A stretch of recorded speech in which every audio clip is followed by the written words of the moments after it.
D'ici 12 mois, N'Djamena et ses environs bénéficieront des énergies d'une production de 100 MW. Le maréchal Idriss Déby a procédé ce matin à la pose de la première pierre de construction de la centrale solaire photovoltaïque à Gaoui. Ahmed Ben Abdulaziz Katan, ministre d'État saoudien chargé des affaires africaines, a été reçu par le président de la République. Il est porteur d'un message verbal du serviteur de deux saintes mosquées.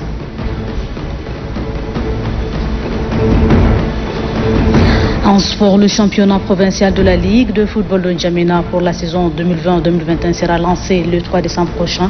Déjà, le club Tourbillon FC, qui affrontera Asparcha le 6 décembre en première journée, a effectué sa première séance d'entraînement.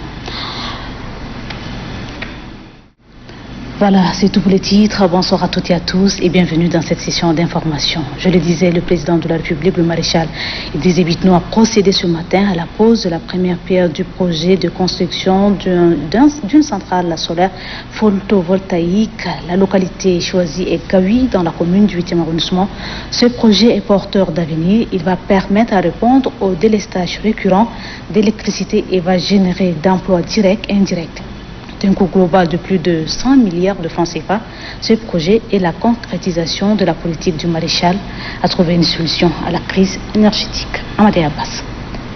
Sahélien et ensoleillé, le Tchad peut profiter de ses dons du ciel pour résoudre son problème énergétique. De par ses 365 jours de disponibilité de soleil dans une grande partie de son territoire, le pays dispose de potentialités solaires à vendre. C'est fort de cette richesse que le gouvernement tchadien, sous l'impulsion du maréchal du Tchad, Idriss Déby Itno, multiplie les accords de partenariat avec les grandes sociétés œuvrant dans le domaine des énergies renouvelables. La cérémonie de Gaoui, marquée par le déplacement du président de la République pour procéder à la pose de la première pierre des réalisations de ces projets d'envergure qui est la construction d'une centrale solaire photovoltaïque, en est une parfaite illustration.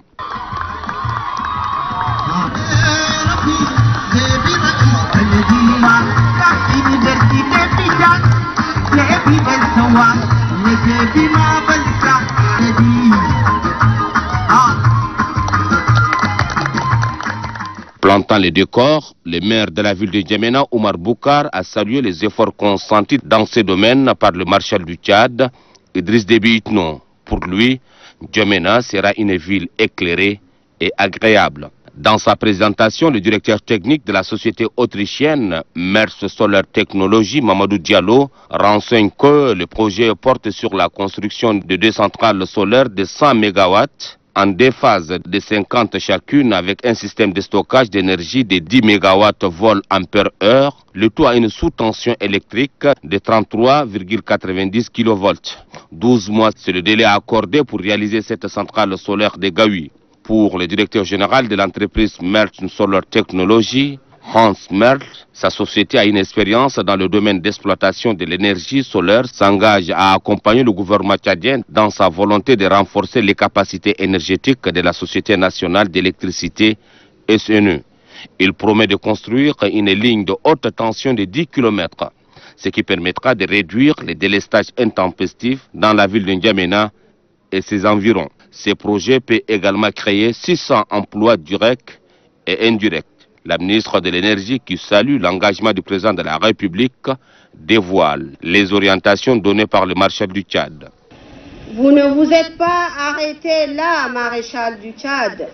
Soucié de résoudre le problème énergétique au Tchad, vous m'avez instruite à travers des orientations claires de travailler dans le sens d'obtenir des résultats tangibles pour rendre l'électricité accessible et à moindre coût à la population tchadienne. De travailler sur des projets fiables et bancables pour renforcer la production de l'énergie électrique.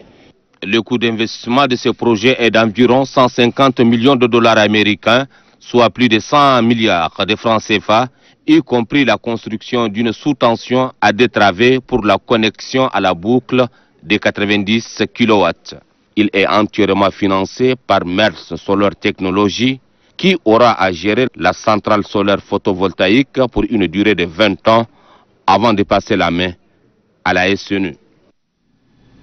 Le président de la République s'est réjoui de ce projet qui, selon lui, permettra à la capitale et ses environs de bénéficier dans 12 mois des énergies qui participeront au développement du pays. Les 2 centrales solaires totalisant 100 MW dans mon pays. Il faut vous rappeler que nous venons de très loin. En 1990, pour l'ensemble du Tchad, l'ensemble, j'ai dit bien du Tchad, toutes les villes qui disent, en fait, disons, électrifiées, on avait un total autour de 11 MW. Donc, N'Djamena avait autour de 8 MW. La ville a grandi et nous avons, bien sûr, des objectifs et une vision pour le développement du Tchad. Nous ne pouvons atteindre ces objectifs sans énergie. L'autre élément important, nous sommes un des rares pays où le taux d'accès à l'énergie est le plus faible. Je donnerai les chiffres, c'est autour de 7% des populations qui ont accès à l'énergie, en fait. Avec la construction de cette centrale de 100 MW, vous aurez dans 12 mois fait sortir la ville de N'Djamena des pénombres et éclairer bien sûr la ville et ses environs aussi. C'est une première phase d'un grand projet que nous nourrissons depuis des années. C'est une opportunité qui s'offre à nous. Nous sommes en Afrique, dans le Sahel, du soleil en permanence. C'est une chance extraordinaire. Donc nous allons diversifier les investissements dans le domaine de l'énergie propre, solaire et éolienne, dans les 2 cas, sur l'ensemble du territoire. C'est une option, laquelle je pense que nous allons nous battre. Le chef de l'État salue aussi les responsables de l'entreprise Meurth Solar Technology de cet énorme investissement que les Tchadiens attendaient depuis plus de 20 ans. Pour le président de la République, il n'y a pas de développement sans énergie. Je voudrais saluer nos partenaires, la société qui vient donc nous accompagner en investissant ses propres ressources dans notre pays pour éclairer la ville de N'Djamena et pour éclairer le Tchad aussi. J'ai donc salué le rôle important que les techniciens et le ministère de l'énergie ont joué pour en arriver aujourd'hui à la concrétisation d'un projet qui date de plus de 20 ans. Donc c'est quand même une phase importante que nous amorçons. J'espère de tout cœur que la priorité étant l'énergie. Sans l'énergie, nous ne pourrons pas parler du développement, nous ne pourrons pas parler de l'émergence. Et nous ne pouvons même pas parler de la lutte contre la pauvreté. Donc cette opportunité, nous allons le saisir et nous allons aussi avoir d'autres partenaires qui vont venir s'installer puisque c'est un secteur qu'on a ouvert. Maintenant, ce n'est plus une affaire simplement du gouvernement ou de la société du Tchad, mais tout privé, producteur, n'est-ce pas, peut venir s'installer, produire et distribuer, n'est-ce pas, à ses comptes. Il peut le faire. Nous avons défiscalisé tout ce qui est produit qui accompagne des projets du genre.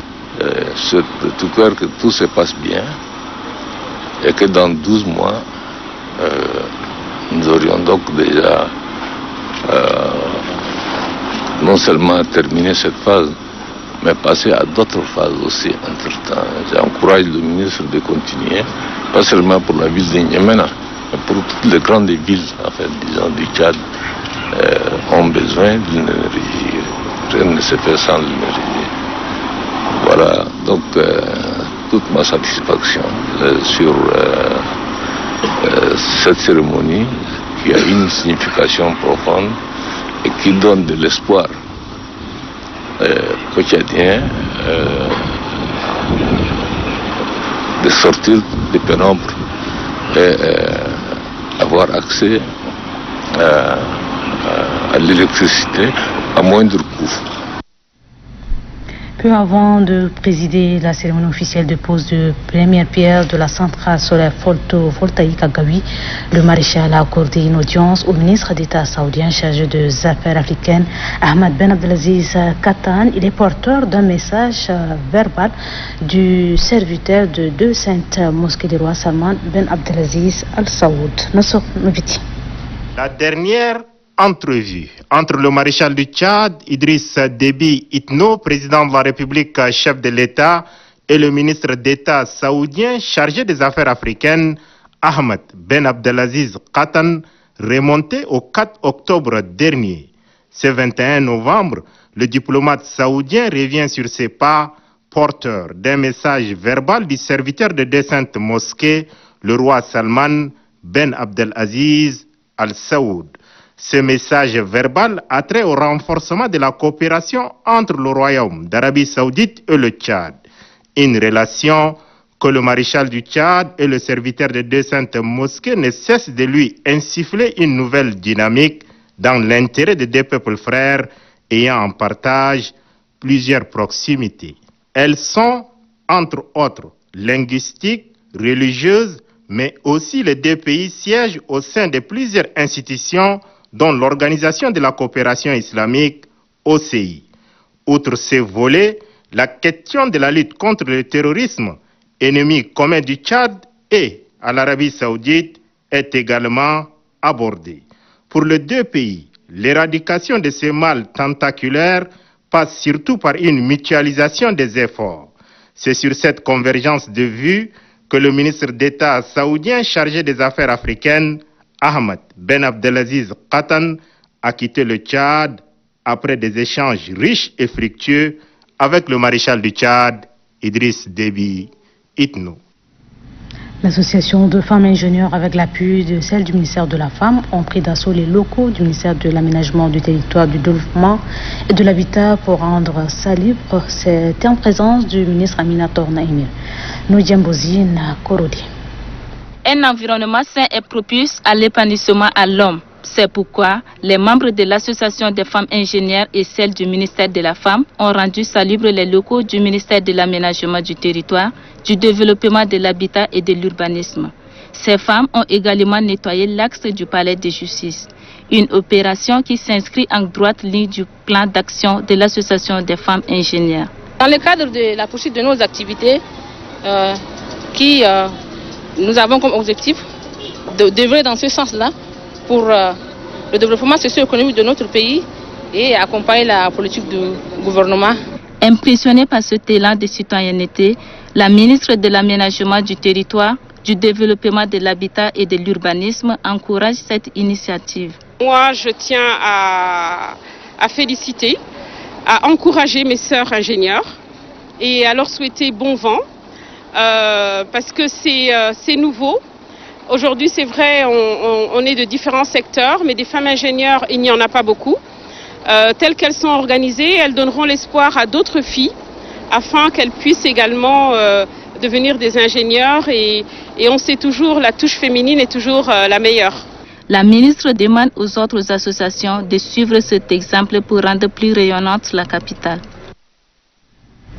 Hier, le ministre de la Communication, Chéri Mamazen, a eu rencontre avec les attachés de presse et chargés de relations publiques des différents ministères. Ces derniers ont la lourde responsabilité de rendre visibles les actions de leurs départements respectifs. Notre reporter Varelaj revient sur les orientations données par le ministre de la Communication à ces hommes des médias. Le ministre de la Communication, porte-parole du gouvernement, l'ambassadeur Chérif Mamazen, voudrait impulser une nouvelle dynamique à ce secteur dont il a la charge suivant la politique du gouvernement sous la conduite éclairée du maréchal du Tchad Idriss Déby Itno, président de la République. La rencontre avec les attachés de presse et chargés des relations publiques vise à leur donner des orientations pour une meilleure visibilité et lisibilité de l'action gouvernementale à travers les activités des départements ministériels pour le grand bénéfice de la population. Le chef du département de la communication a été on ne peut plus direct et clair. Chaque attaché de presse doit jouer pleinement son rôle. Pour Chérif Mamazen, l'amélioration des conditions de vie de la population, en l'occurrence celle des jeunes, des femmes et des couches vulnérables, est au centre de la politique du gouvernement sous les directives du maréchal du Tchad, Idrissa Déby Itno, chef de l'État. Cette volonté du chef de l'État, soutient l'ambassadeur Chérif Mamazen, s'est traduite par la réalisation de plusieurs projets d'investissement. Bien d'autres sont en cours de réalisation sur toute l'étendue du territoire national. Dans les ministères où ils sont nommés, les attachés de presse doivent agir de manière prompte, conformément à leurs attributions. Le ministre de la Communication, porte-parole du gouvernement, prévoit une autre rencontre vers mi-décembre 2020. Cette rencontre dite de réflexion verra la participation des attachés de presse et chargés des relations publiques ainsi que d'autres professionnels du secteur de la communication. L'objectif spécifique est de se pencher sur l'élaboration d'un plan d'action annuel de communication, et ce pour traduire dans les faits les missions dévolues à ce département ministériel. L'ONG OHAD vole au secours des sinistrés de Walia, victimes d'inondations. Des kits alimentaires ont été remis aux sinistrés. La cérémonie de remise a vu la présence du délégué général du gouvernement auprès de la commune de N'Djamena, le gouverneur de la province du Chariba-Gemi et l'ambassadeur de Turquie au Tchad, Ahmad Karasta. 8 ONG turques regroupées au sein d'une organisation dénommée OHAD expriment leur élan de solidarité envers les sinistrés du sud de Walia. Des kits alimentaires sont offerts à ces victimes des inondations de crues des fleuves Chari et Logone. Outre cette assistance alimentaire, l'ONG OHAD a réalisé des forages d'eau dans les différents sites des sinistrés de Walia. Nous voudrions vous assurer, en tant que l'ambassade, de notre soutien et de notre entière disponibilité à vous accompagner dans vos nobles missions qui sont celles d'assister les couches vulnérables de la population tchadienne. Le délégué général du gouvernement auprès de la commune de N'Djamena, par ailleurs président du comité de gestion des crises des inondations pluviales, apprécie ce geste. Ce don est également le fruit de la coopération agissante entre la Turquie et notre pays, le Tchad. C'est également la bonne relation entre le président de Turquie, son Excellence Recep Tayyip Erdogan, et le maréchal du Tchad, Idriss Déby Itno. Très émus par ce geste, les bénéficiaires ont vivement remercié les bienfaiteurs turcs. Le directeur général de la gendarmerie nationale, le général Djaïtan Marsal Onaïti, a fait une réunion ce samedi à la Légion numéro 8 de Hadjar Lamis avec les forces de défense et de sécurité. On fait le point avec Ousmane Destacon. En mission dans la province de Hadjar Lamis, le directeur général de la gendarmerie nationale, le général de division Djaïtan Marsal Onaïti, a été accueilli à Djaour, une localité située à 5 km au sud de Massakori. Après son arrivée, le premier responsable de la gendarmerie nationale a présenté ses civilités au gouverneur de la province de Hadjar Lamis, Dr Hawa Othman Diame. Elle a saisi cette occasion pour saluer le travail abattu par les forces de défense et de sécurité. À la Légion de la gendarmerie numéro 18 de Hadjar Lamis, le directeur général de la gendarmerie nationale a eu une réunion avec le commandant de compagnie et le chef de section mobile. Au cours de cette rencontre, le premier responsable de la gendarmerie nationale a évoqué les problèmes sécuritaires récurrents, à savoir le coupeur de route, la secte Boko Haram, les trafiquants de drogue. Il interpelle les gendarmes à assumer convenablement leur mission qui consiste à protéger les personnes et leurs biens. En outre, Djaïtan Marsal Onaïti a déploré le comportement de certains gendarmes emportés par le manque de discipline et la gestion rationnelle des ressources humaines. Le président de la Chambre de commerce de l'agriculture, de mines et de l'artisanat, Ali Adjima Seyid, a fait un point de presse ce matin, point de presse axé sur la rencontre qui s'est tenue le 19 novembre dernier entre la CECIAMA et la douane. L'objectif est de lutter contre la déperdition de recettes de l'État, ceci dans le but de booster l'économie nationale. Suivez. il ressort de ces rencontres qu'il y a juste un malentendu. Les deux parties sont d'accord. Les deux parties reconnaissent effectivement que le frais payé par l'importateur ne rentre pas intégralement dans la caisse de l'État. Et donc, ce qui nous a permis de travailler également sur la proposition du ministère des Finances par rapport à la situation réelle que les opérateurs économiques pouvaient payer. Donc nous avons fait les deux calculs. Et donc, nous demandons au ministre des Finances de nous donner un délai supplémentaire pour essayer d'arriver à une solution globale et durable. Et définitive, effectivement. Et donc, ce qui nous permettra de signer carrément un protocole d'accord, et la Chambre sera effectivement l'arbitre pour essayer d'organiser, de coacher et de coordonner les opérateurs économiques pour que les recettes de l'État soient effectivement versées. Dans la province du Ouada, une importante quantité de produits prohibés ont été incinérés. Le gouverneur Brahim Seyd Mamad a pris part ce matin à cette cérémonie d'incinération. Mohamed Ahmed Idriss.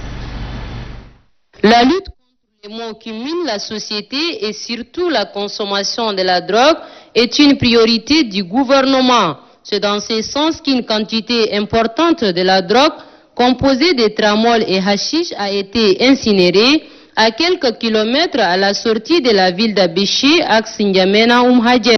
Ces produits, c'est des produits psychotropes, c'est des produits prohibés. Et étant donné que nos forces de défense et de sécurité, en leur tête, le gouverneur de la province, ont pu mettre la main sur ces produits, conformément à l'article 148, il faut procéder à la destruction. Et la destruction ne peut se faire que par la phase d'incinération. Le gouverneur de la province du Ouada et le général Brahim Seyd Mamad a précisé que la consommation de ces produits constitue un danger pour la population. Les forces de l'ordre et de la sécurité qui ne ménagent aucun effort pour traquer ces narcotrafiquants. Et moi, personnellement, je considère les narcotrafiquants comme des terroristes. La drogue est un produit nuisible à la santé et susceptible d'entraîner une dépendance physique. Alors la jeunesse doit faire attention pour ne pas tomber dans cette vice. À Amjaras, dans la province de l'Indiaise, une cérémonie de communication et de sensibilisation sur la mission de la Banque des États de l'Afrique centrale a été organisée. La rencontre a vu la présence du gouverneur Garba Meder Jacob et quelques opérateurs économiques à Saint-Lamy.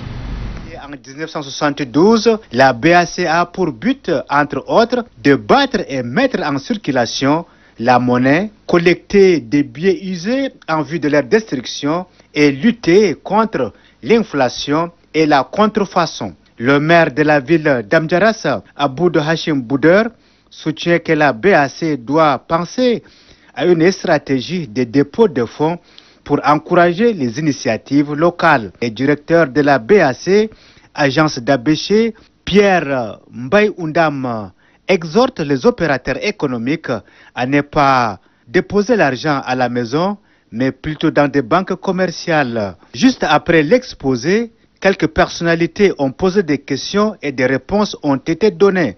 Pour le gouverneur de la province de l'Ennedi-Est, Garba Meder Jacob, la province de l'Ennedi-Est est viable. Bon à savoir, l'agence de la BAC d'Abéché est créée le 2 février 2017. Un nouveau phénomène de crime rituel sévit ces derniers temps dans quelques villes du pays. Ces atrocités sont commises par des individus attirés par le gain facile ou encore le compte d'un rituel.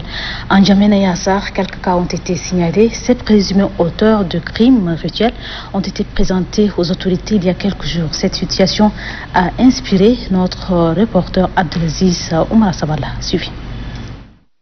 Des individus sans foi ni loi se livrent à des pratiques peu orthodoxes et mystérieuses, et ce sont les enfants qui constituent leur cible. Récemment, à travers le pays, 9 mineurs étaient assassinés, leur sang vidé et leurs organes enlevés. Les 8 cas sont survenus à Assar, chef-lieu du Moyen Chari, et 1 en N'Djamena. L'on s'interroge, ces cas sont-ils des crimes rituels des actes barbares, des crimes perpétrés en faveur d'une secte ou encore pour le compte d'une organisation occulte. Pourquoi se livrent-ils à de telles pratiques odieuses et quelles sont leurs réelles intentions? Au Tchad, la loi sur la protection des enfants est claire. Aucun enfant ne doit être soumis à la torture ou toute forme de violence. Toute personne qui se livrerait à de telles forfaitures subira la rigueur de la loi. Les parents, pour leur part, sont appelés à redoubler de vigilance en surveillant de près leur progéniture en raison de leur vulnérabilité.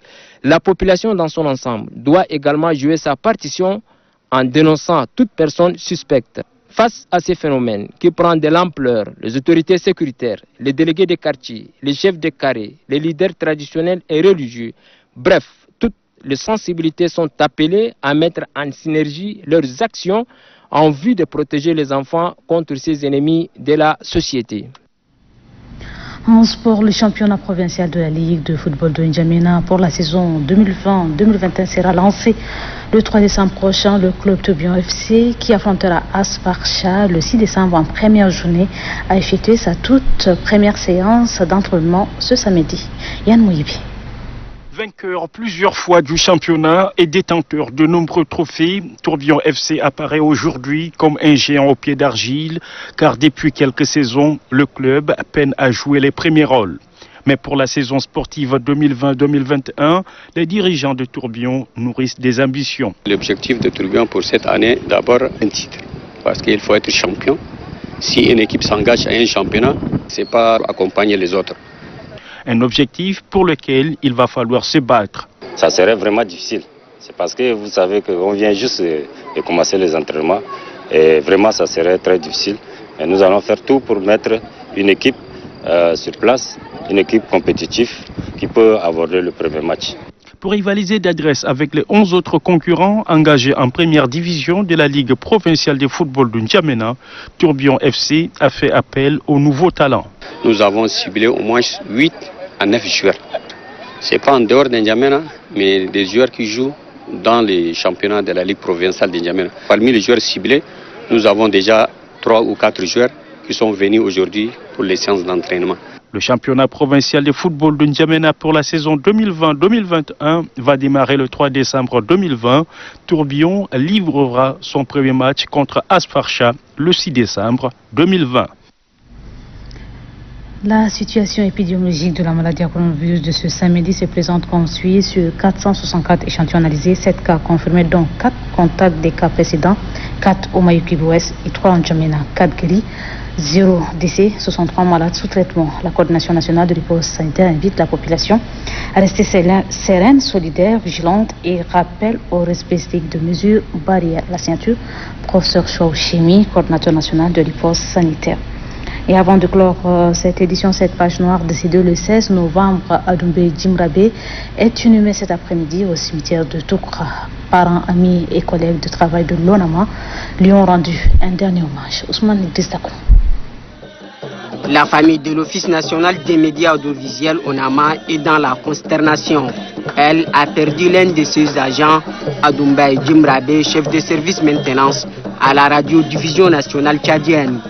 Au domicile du regretté, situé au quartier Chagua, l'atmosphère est chargée de chagrin et d'émotion en cette journée du samedi consacrée aux funérailles des parents, collègues de travail, amis et connaissances se sont mobilisés pour lui rendre un dernier hommage. Plusieurs d'entre eux se sont relayés pour des témoignages axés sur les qualités humaines de l'illustre disparu. Ils reconnaissent en lui son amour pour le travail, prononçant l'horizon funèbre. Le directeur des ressources humaines et de la formation de l'ONAMA affirme que la disparition de Adoumbé Djimrabe est un coup dur pour l'institution.